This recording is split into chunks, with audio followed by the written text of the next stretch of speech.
जय श्रीमन्नारायण। जय माता तुलसी।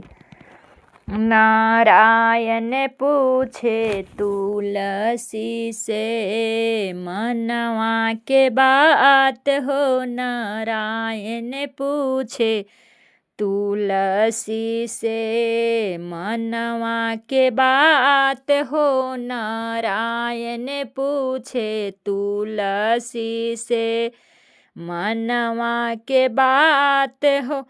के तोहर माता तुलसी, के तोहर माता तुलसी, के तोहर पिता हो। नारायण पूछे तुलसी से, मनवा के बात हो। नारायण पूछे तुलसी से, मनवा के बात हो। नारायण पूछे तुलसी से, कौनी नगरिया के, कौनी नगरिया के तोहर स्वामी हो। नारायण पूछे तुलसी से, मनवा के बात हो। नारायण पूछे तुलसी से,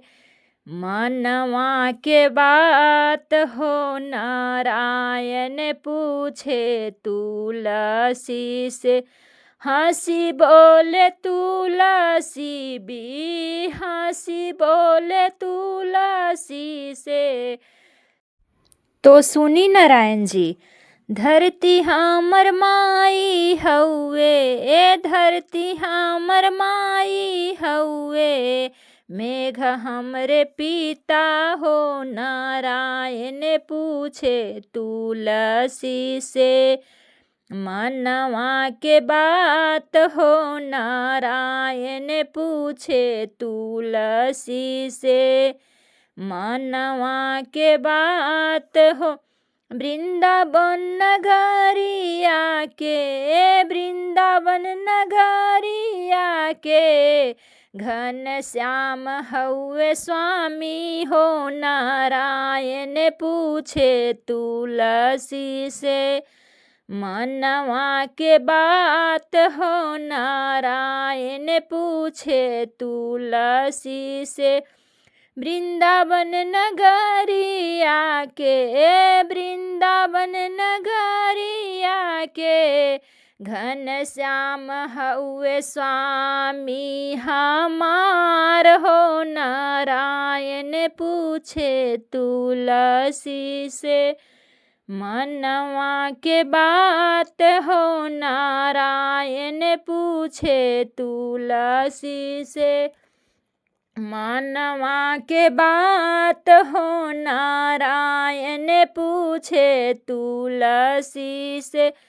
गंगा के तीरे मोर, गंगा के तीरे मोर नैहर हउए, जमुना के तीरे ससुराल हो। नारायण पूछे तुलसी से, मनवा के बात हो। नारायण पूछे तुलसी से, मनवा के बात हो। नारायण पूछे तुलसी से, वृंदावन के कृष्ण कन्हैया, वृंदावन के कृष्ण कन्हैया स्वामी हमार हो। नारायण पूछे तुलसी से, मनवा के बात हो। नारायण पूछे तुलसी से,